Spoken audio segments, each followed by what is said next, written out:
नमस्कार। The legal platform में आपका स्वागत है। मैं हूं नीरज कुमार। आज हम बात करेंगे सुशांत सिंह राजपूत की खुदकुशी। इस पूरे मुद्दे पे आज हम बात करेंगे। हमारे साथ मौजूद है सुप्रीम कोर्ट के सीनियर एडवोकेट श्री विकास पाहवा जी। विकास जी, आपका द लीगल प्लेटफॉर्म में स्वागत है। पहला सवाल आपसे ये होगा कि इस मामले में बिहार में 3 एफआईआर दर्ज हुई। 2 एफआईआर किन्हीं और जिलों में हुई और एक पटना में सुशांत सिंह राजपूत के पिता ने दर्ज की। इन तीनों एफआईआर की वैधता कितनी है? जी, देखिए ये जो एफआईआर का रजिस्ट्रेशन होता है हमारे कंट्री में वो सीआरपीसी के हिसाब से होता है। और सीआरपीसी ये कहती है कि जहां पे अपराध हुआ है उसी जिले में, उसी जुरिस्डिक्शन में एफआईआर रजिस्टर होनी चाहिए। इसका मतलब ये नहीं है कि किसी और जिले में या किसी और स्टेट में एफआईआर नहीं हो सकती, लेकिन किसी और जिले में या किसी और एरिया में अगर एफआईआर होती है तो उसको जीरो एफआईआर का दर्जा दिया जाता है। जीरो एफआईआर मतलब कि कुछ कारणवश जहां पे समय की कुछ प्रॉब्लम हो या आपके पास कंप्लेनेंट जो एग्री पार्टी है वो किसी और थाने में पहुंच जाए और कॉग्निजेबल ऑफेंस कहीं कमिट हुआ हो, तो वो वाला थाना जो है वो जीरो एफआईआर कर देता है। लेकिन उसकी ड्यूटी होती है कि वो जीरो एफआईआर को उस थाने में ट्रांसफर करे जहां पे जुरिस्डिक्शन हो। तो मेरा अपना मानना यह है कि बिहार पुलिस को इस अपराध में, अगर ये अपराध हुआ है, तो इन्वेस्टिगेट करने का कोई जुरिस्डिक्शन नहीं है, कोई क्षेत्र अधिकार नहीं है। वो अपने आप इस क्षेत्र अधिकार को एज्यूम नहीं कर सकते।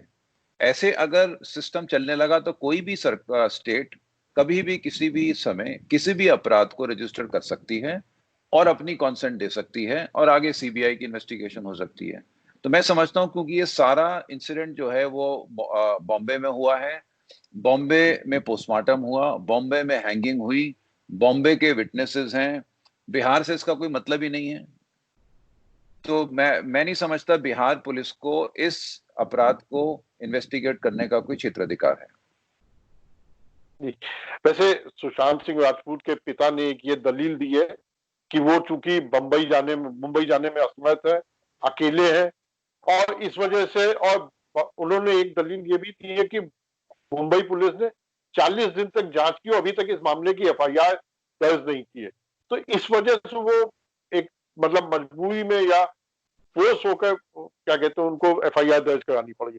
इस दलील को आप कितना मजबूत मानते हैं जो आपने जीरो एफआईआर की बात की? देखिए, मैं समझता हूं कि विक्टिम की कन्वीनियंस जो है या कोई एग्रीव पार्टी की कन्वीनियंस इनकन्वीनियंस जो है वो जुरिस्डिक्शन डिसाइड नहीं कर सकती। ये तो अगर उनके पिताजी बॉम्बे जाने में असमर्थ हैं वो उनकी प्रॉब्लम है। और वैसे भी एफआईआर बनने के बाद ये कंप्लेंट केस नहीं है, ये तो एक स्टेट केस बन जाता है।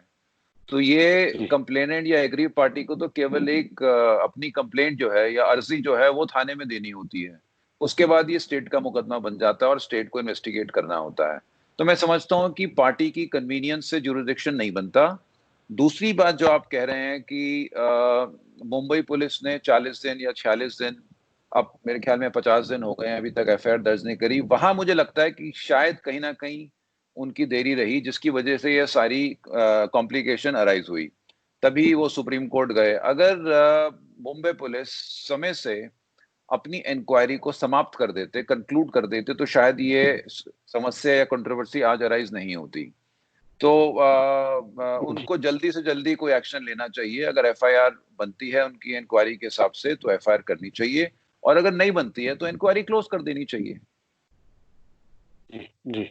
अच्छा, अब इसमें एक चीज और आ गई, एक तीसरी पार्टी आ गई, एक बिहार पुलिस, एक मुंबई पुलिस, अब सीबीआई भी आ गई है।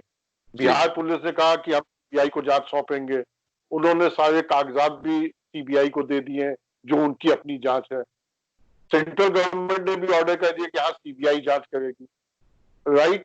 जो आम पब्लिक की भाषा में बहुत ज्यादा लोगों को, या मुझे भी बहुत ज्यादा नहीं जानकारी, आप मुझे ज्यादा बेहतर तरीके से बताएंगे कि एक स्टेट को परमिशन देनी होती है या स्टेट कहता है हाँ ठीक है, ये मामला हम सीबीआई को सौंप रहे हैं।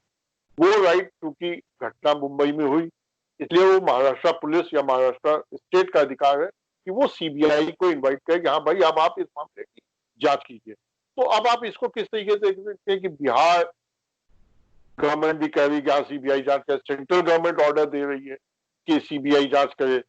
इस सारे जो मतलब ये घालमेल कह लीजिए, या इसको आप किस तरीके से देखते हैं? ये कहाँ पे कानूनी जी पहलू है इसमें या नहीं है? देखिए, जी सीबीआई में इन्वेस्टिगेशन दो या तीन प्रकार से हो सकती है। पहला तो ये कि जिस स्टेट में, जैसे हमारे इस केस में महाराष्ट्र स्टेट में अगर कोई क्राइम होता है, तो महाराष्ट्र स्टेट परमिशन देता है under section 6 of Delhi special police establishment act. CBI का असली नाम दिल्ली स्पेशल पुलिस एस्टैब्लिशमेंट है। उसका एक एक्ट बना हुआ है, Delhi special police establishment act. उसमें सेक्शन 6 जी में हर सरकार जो स्टेट की सरकार है उसको अपनी कॉन्सेंट देनी होती है।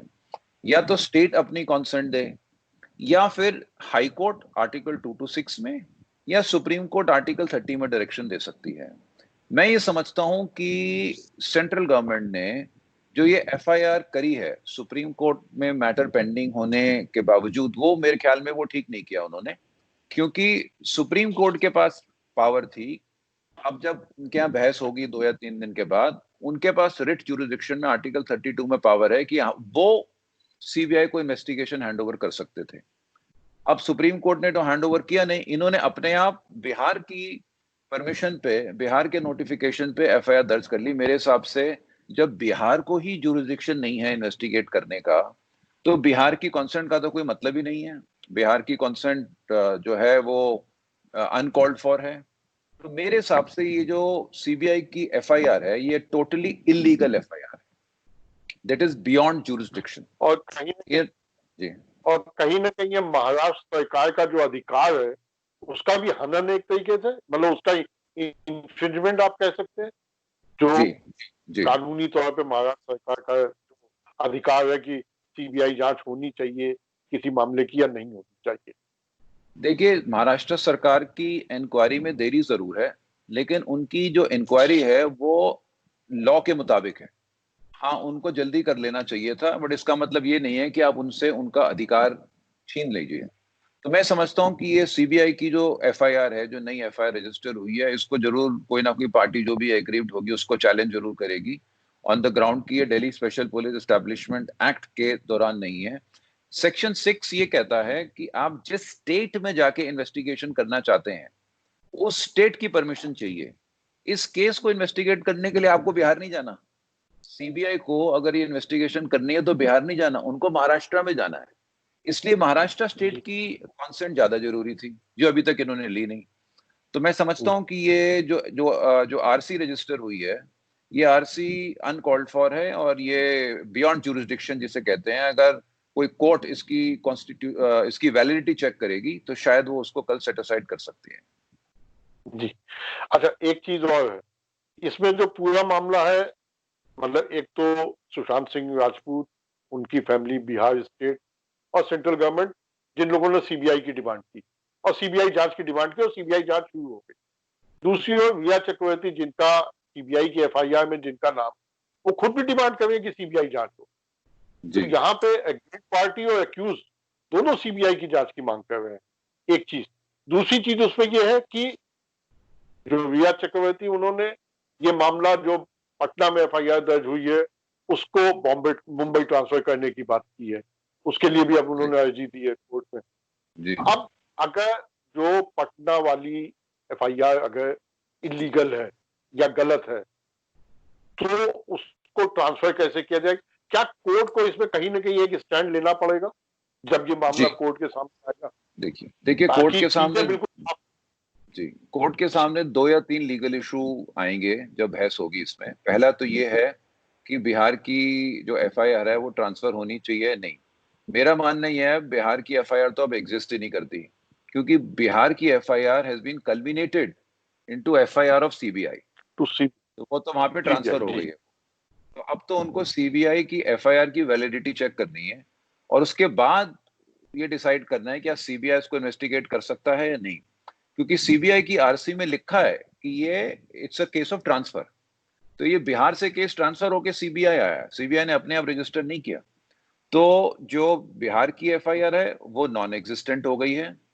सीबीआई की एफआईआर की वैलिडिटी चेक होगी, उसकी वैलिडिटी चेक होगी कि क्यों बेसिस ही आपका बिहार की एफआईआर था जो विदाउट जुरिडिक्शन है, तो शायद सीबीआई की एफआईआर भी कॉश हो सकती है इस केस में। जी जी। अच्छा, एक चीज और आती है, बिहार के एक वरिष्ठ अधिकारी जांच के लिए मुंबई जाते हैं, उनको वहां पे क्वारंटाइन कर दिया जाता है कोविड के लिए नाम पे। जी अब ये जो मामला है, ये पहली बार शायद ऐसा हुआ होगा कि एक स्टेट पुलिस का ऑफिसर दूसरे स्टेट में इन्वेस्टिगेशन के लिए जा रहा है और ये दो स्टेट की लड़ाई में उस ऑफिसर को क्वारंटाइन कर दिया गया। तो आप इसको क्या मानते हैं, क्या ये बिहार पुलिस की, क्या कहते हैं, महाराष्ट्र पुलिस का जो एक्शन है महाराष्ट्र सरकार का, वो क्या एक सरकारी अधिकारी को उसको काम में बाधा डालने वाला मामला है, या बिहार सरकार की दखलंदाजी है महाराष्ट्र स्टेट के कामकाज में? इसको आप किस देखिए, तरीके से देखते जी देखिए, जब जब बिहार के ऑफिसर, आईपीएस ऑफिसर इन्वेस्टिगेशन के लिए गए, तब तक ये मामला ऑलरेडी इतना कॉम्प्लिकेट हो चुका था, पेचीदा हो चुका था। मैं समझता हूँ हैं? महाराष्ट्र पुलिस ने जो भी किया वो उनको नहीं करना चाहिए था, क्योंकि जब एक एफआईआर दर्ज हो चुकी है, चाहे वो सही हो चाहे गलत हो, उनके अधिकारियों को इन्वेस्टिगेशन करने की पूरी पावर है। बट जैसे आप और हम बात कर रहे हैं कि ये दो स्टेट की लड़ाई शुरू हो गई थी, जिसकी वजह से शायद ये इंसिडेंट हुआ। मेरे हिसाब से ये नहीं होना चाहिए था, ये अनफॉर्चुनेट है। अगर अगर वो इन्वेस्टिगेशन करने के लिए आए हैं, तो महाराष्ट्र पुलिस तो कह रही है कि हमने क्वारंटीन किया नहीं, ये तो एडमिनिस्ट्रेशन ने क्वारंटीन किया है। पुलिस कहती है हमारा तो इसमें कोई रोल ही नहीं है। सो अब क्वारंटीन के भी रूल्स चल रहे हैं, कोविड-19 की वजह से, जिसका फायदा उठाया गया। तो ये क्योंकि दो स्टेट की लड़ाई है, उसके चक्कर में शायद ये इंसिडेंट हुआ। बड़ा अनफॉर्चुनेट है, होना नहीं चाहिए था मेरे हिसाब से। जी। अच्छा, अब एक इसमें एक सवाल और जुड़ के जाता है, जो एक फेडरल स्ट्रक्चर है हिंदुस्तान का, एक जी कॉन्स्टिट्यूशन के हिसाब से, उसमें स्टेट्स के जो राइट्स हैं वो बिल्कुल डिफाइंड है, चाहे वो लॉ, क्रिमिनल लॉ से, आईपीसी से रिलेटेड हो, चाहे सीआरपीसी से रिलेटेड हो, या जो और सारी चीजें सारे स्टेट्स के राइट्स जो है डिफाइंड है, सेंटर का क्या रोल होगा वो भी डिफाइंड है। अब आप ये जो इस तरीके का झगड़ा जो दो स्टेट्स के बीच में हो गया, उसमें सेंट्रल गवर्नमेंट भी कूद गई, तो ये कहीं आपको नहीं लगता कि एक ब्रॉडर उसमें अगर देखें तो फेडरल स्ट्रक्चर को कहीं ना कहीं नुकसान पहुंचा रहा है? क्योंकि एक आज एक बार हो गया, ये पहला इंसिडेंट है, कल को फिर हो सकता है, क्योंकि पहले एक बार जब शुरू हुआ था कि भाई सीबीआई को हम अपने स्टेट में जांच करने के लिए नहीं घुसने देंगे, ये भी साल भर जी पहले, 1.5 साल पहले की जी बात है। जी तो वो एक ये चीज इस तरीके से सामने आ गई, तो क्या आपको नहीं लगता कि ये चीजें कहीं ज्यादा बढ़ती जा रही हैं और ये नुकसान करेंगे हमारे फेडरल स्ट्रक्चर को? देखिए, फेडरल, ये जो हमारी सीबीआई है, बेसिकली ये फेडरल एजेंसी की कैटेगरी में ही आती है, क्योंकि ये जब ये फॉर्म हुई थी तब ये यूनियन टेरिटरी के लिए फॉर्म हुई थी, जबकि इसका कॉन्स्टिट्यूशन 1946 में हुआ था सीबीआई का। और ये एक स्टैट्यूट से चलती है, जी एक एक्ट से चलती है। तो मैं समझता हूँ अब इसमें लॉ बहुत ही क्लियर है। जब सुप्रीम कोर्ट का कॉन्स्टिट्यूशन बेंच ये कह चुका है कि सेक्शन 6 की सैंक्शन जरूरी है। अगर आपको याद होगा, एक मायावती जी के केस में एक एफआईआर हुई थी ताज कॉरिडोर को लेके, जिसमें जी सुप्रीम जी कोर्ट ने डायरेक्शन दी थी कि आप जी ताज कॉरिडोर वाला केस इन्वेस्टिगेट करिए। तो जैसे मैंने आपको जी बताया कि आर्टिकल 32 में सुप्रीम कोर्ट को पावर है, लेकिन जी उस ऑर्डर को लेके सीबीआई ने मल्टीपल एफआईआर रजिस्टर कर दी, ताज कॉरिडोर के अलावा भी। जब ये केस सुप्रीम कोर्ट के पास आया, तो सुप्रीम कोर्ट ने बोला भी हमने आपको एक केस रजिस्टर करने की पावर दी थी आर्टिकल 32 में, बाकी के लिए आपको स्टेट की परमिशन लेनी चाहिए थी अंडर सेक्शन 6। तो जितनी एफआईआर थी ताज कॉरिडोर को छोड़ के, सुप्रीम कोर्ट ने सारी कॉश कर दी थी। यानी जी सुप्रीम कोर्ट ने Delhi special police establishment act को अपहोल्ड किया, उसकी पावर को अपहोल्ड किया, सेक्शन 6 को अपहोल्ड किया, और बोला कि आपको ये सेक्शन 6 का कंसेंट तो लेना चाहिए। अब ये जो एक इंसिडेंट है, आप इसको एक सॉलिटरी इंसिडेंट मत लेके चलिए। आप ये देखिए, अगर ये आज ये सिचुएशन प्रिवेलिंग है, अगर ऐसा कंटिन्यू हुआ, कल तो रोज झगड़ा होगा।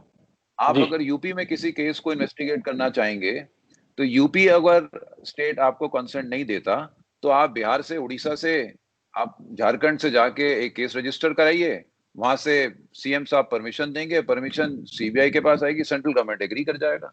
ऐसे जी तो आप किसी भी स्टेट में इन्वेस्टिगेशन कर सकते हैं। मेरे ख्याल में ये ठीक नहीं है। मैं इसीलिए आपको शुरू में मैंने कहा था कि सीबीआई को इतनी जल्दी में अभी एफआईआर रजिस्टर नहीं करनी चाहिए थी, जबकि सेंट्रल गवर्नमेंट की तरफ से बयान आया था, सॉलिसिटर जनरल साहब ने बयान दिया था कि हमें कोई प्रॉब्लम नहीं है, हम रजिस्टर कर सकते हैं अगर आप आदेश दें तो सुप्रीम कोर्ट की हेयरिंग की वेट करना चाहिए था इनको, क्योंकि सुप्रीम कोर्ट के पास तो पावर ही है। सुप्रीम कोर्ट अपने आप ही आर्टिकल 32 में इसको जी ट्रांसफर कर देते हैं। वो बिहार वाले को भी बिल्कुल ट्रांसफर कर सकते हैं, उनके पास पावर है। तो मुझे लगता बिल्कुल है कि ये थोड़ी जल्दबाजी करी है, जिसकी वजह से ये एक इलीगलिटी पैदा हुई है, जिसको अब सुप्रीम कोर्ट को डिसाइड करना पड़ेगा। जी जी। और इस इलीगलिटी की जो वजह है उसमें कहीं ना कहीं पॉलिटिकल इंटरफेरेंस या पॉलिटिकल, क्योंकि अब इस मामले में सुशांत सिंह राजपूत के मामले में कुछ पॉलिटिकल नाम भी आने लगे हैं कि जी इन्वॉल्वमेंट हो जी सकता है। तो क्या आपको ये नहीं लगता कि जो मतलब जो पॉलिटिकल इस समय सिचुएशन है इन तीनों स्टेट में, चाहे सेंटर हो, चाहे बिहार हो, चाहे महाराष्ट्र हो, क्या कहीं कोई उस तरीके का पॉलिटिकल जो वन अपमैनशिप वाली चीज हो उसका उसकी वो वजह भी हो सकती है? देखिए, हम उसको रूल आउट नहीं कर सकते। अब इस समय कहना कि ये पॉलिटिकल नेचर का केस बन गया है, जिस तरीके से मीडिया में रिपोर्ट्स आ रही हैं, जिस जी जिस तरीके से सुसाइड को मर्डर में कन्वर्ट किया जा रहा है, जिस हिसाब से बड़े बड़े लोगों के नाम लिए जा रहे हैं, तो कहीं जी ना कहीं ये कंट्रोवर्शियल तो हो गया है। पहले ये शुरुआत केवल सुसाइड से हुई, फिर ये अबेटमेंट टू सुसाइड से हुई, अब ये मर्डर में आ गई है। बीच में नेपोटिज्म की जी एलिगेशंस भी थे, और फिर पॉलिटिकल लोगों के नाम भी आ गए हैं, तो सेंसेशनलाइज तो हो गया है। लेकिन अभी इसमें पॉलिटिकल इंटरफेरेंस है नहीं है, वो मेरे लिए कहना बड़ा इमेच्योर होगा इस समय। It's not the right stage where हम कुछ इस बारे में कमेंट करें। लेकिन हाँ, कंट्रोवर्शियल जरूर हो गया है, मैं इतना तो जी। मानूंगा जरूर। और जिस हिसाब से ये कंट्रोवर्शियल हो गया है, जितना इसमें, जैसे मैंने पहले भी एक शब्द इस्तेमाल किया, घालमेल हो गया है कि हर आदमी, मतलब चाहे वो रिया चक्रवर्ती हो, चाहे उनके फैमिली मेंबर्स हो, चाहे वो बॉलीवुड का जो एक सेटअप है, जो एक उनका काम करने का अंदाज है, तरीका है, वो हो गया हो, या जो पॉलिटिकल वो हो, इतना सब कुछ घालमेल हो गया। क्या आपको ये नहीं लगा कि कहीं ये भी आरुषि हत्याकांड, आरुषि हेमराज हत्याकांड की स्थिति में तो नहीं पहुंच जाएगा? बिल्कुल हो सकता है। ये जो, देखिए, मैं तो शुरू से ही ये कहता हूं कि जो क्रिमिनल इन्वेस्टिगेशंस हैं या क्रिमिनल ट्रायल्स हैं, उसमें मीडिया का कम से कम इंटरफेरेंस होना चाहिए। अब आप देखिए ना कि इससे पहले कि अदालत में ट्रायल शुरू हो, वो ट्रायल मीडिया में शुरू हो जाता है। अब मीडिया में आपके ऐसे लोग जिन्हें क्रिमिनल लॉ के बारे में कोई जानकारी नहीं है, जिन्हें एविडेंस एक्ट के बारे में कोई जानकारी नहीं है, जिन्हें आईपीसी के बारे में कोई जानकारी नहीं है, वो कभी भी अपना वर्डिक्ट सुना देते हैं कि ये मर्डरर है, इसने ऐसे मर्डर किया है। अब आप देखिए, सोशल मीडिया में रोज नई नई थ्योरीज आ रही हैं। ये जो जी थ्योरीज आ रही हैं, इसकी वेरासिटी कौन चेक करेगा? आप आज की डेट में सोशल मीडिया में कोई भी थ्योरी को इन्वॉल्व करना या लोगों में सर्कुलेट करना कोई डिफिकल्ट तो नहीं है। तो इस पे कोई रोक टोक नहीं है, इस पे कोई लॉ नहीं है। तो मैं समझता हूँ क्रिमिनल इन्वेस्टिगेशन में कहीं ना कहीं ऐसी गाइडलाइंस होनी चाहिए जहां पे मीडिया केवल कोर्ट में जो कार्रवाई हो रही है उसके बारे में रिपोर्टिंग करे। यहाँ मीडिया जो है पूरी इन्वेस्टिगेशन खुद ही करता है, खुद ही वर्डिक्ट देता है। उसका कहीं ना कहीं जो इन्फ्लुएंस है वो कोर्ट पे पड़ता है। आप जितना मर्जी कहिए, बट कहीं ना कहीं मीडिया में जो रिपोर्टिंग होती है, जो डिस्कशंस होते हैं, मेरे हिसाब से उसमें कहीं ना कहीं कोई गाइडलाइन या कोई ऐसी रोक होनी चाहिए, जिस क्योंकि अल्टीमेटली लूजर कौन है? Justice is loser. हम्म, आज की डेट में हमें ये, क्योंकि अभी इन तीनों दोनों स्टेट और सेंटर की लड़ाई में क्या चीज रुकी हुई है? प्रॉपर इन्वेस्टिगेशन रुकी हुई है।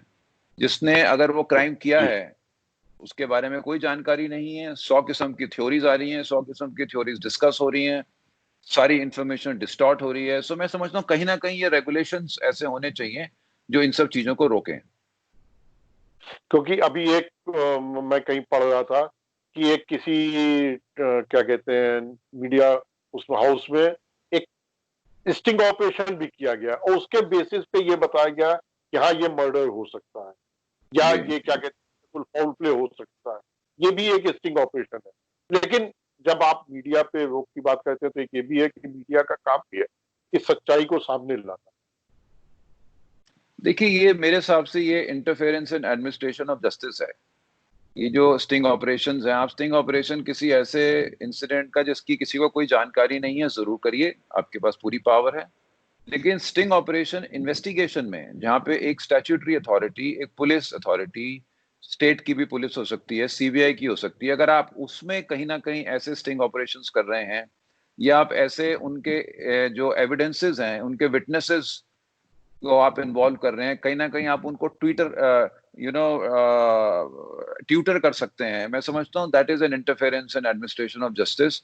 ऐसे में कोई ना कोई रूल्स या रेगुलेशन, जैसे मैंने आपको बताया है, कि सरकार को बनाने चाहिए, जो कम से कम क्रिमिनल इन्वेस्टिगेशन में और ट्रायल्स में इस तरीका का इंटरफेरेंस ना हो, क्योंकि एक पब्लिक ओपिनियन जनरेट होती है।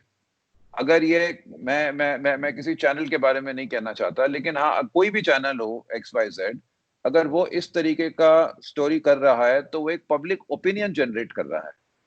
तो कई कई चैनल्स के तो बोनाफाइडी इंटेंट भी हो सकते हैं। अगर बोनाफाइडी इंटेंट नहीं है तो आप एक किसी इन्वेस्टिगेशन को डीरेल कर सकते हैं। आपका हाथ आएगा उसको डीरेल करने में। तो मैं समझता हूँ कहीं ना कहीं एक रेस्ट्रेंट जरूर होना चाहिए। इससे कोई किसी का भला नहीं हो रहा, इससे केस का नुकसान होता है। जी जी। विकास पावा जी, द लीगल प्लेटफॉर्म से बात करने के लिए आपका बहुत बहुत शुक्रिया। तो ये थे विकास पावा जी, सुप्रीम कोर्ट के सीनियर एडवोकेट, जिन्होंने कहा कि जो सुशांत सिंह राजपूत वाले मामले में जो बिहार में FIR दर्ज हुई, वो पावा जी के हिसाब से गलत थी, वो नहीं होना चाहिए था, क्योंकि वैसे नियम नहीं है। और अगर दर्ज भी होती तो वो सीधे मुंबई ट्रांसफर होनी थी, मुंबई पुलिस को ट्रांसफर हो। सीबीआई को जो जांच दी गई है, उनका ये भी मानना है कि सीबीआई की जांच भी थोड़ी जल्दी सीबीआई ने शुरू कर दी।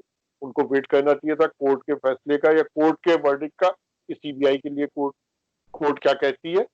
और जहां तक इस मामले में मीडिया की बात है, उनका मानना है कि मीडिया पे रिस्ट्रिक्शन होना चाहिए, खासकर क्रिमिनल इन्वेस्टिगेशन, क्रिमिनल केसेस में मीडिया के ऊपर इन्वेस्टिगेशन होना चाहिए, क्योंकि उससे इन्वेस्टिगेशन पे भी फर्क पड़ता है और कोर्ट के जो सुनवाई होती है जब वहां पे, तो वहां भी असर पड़ता है।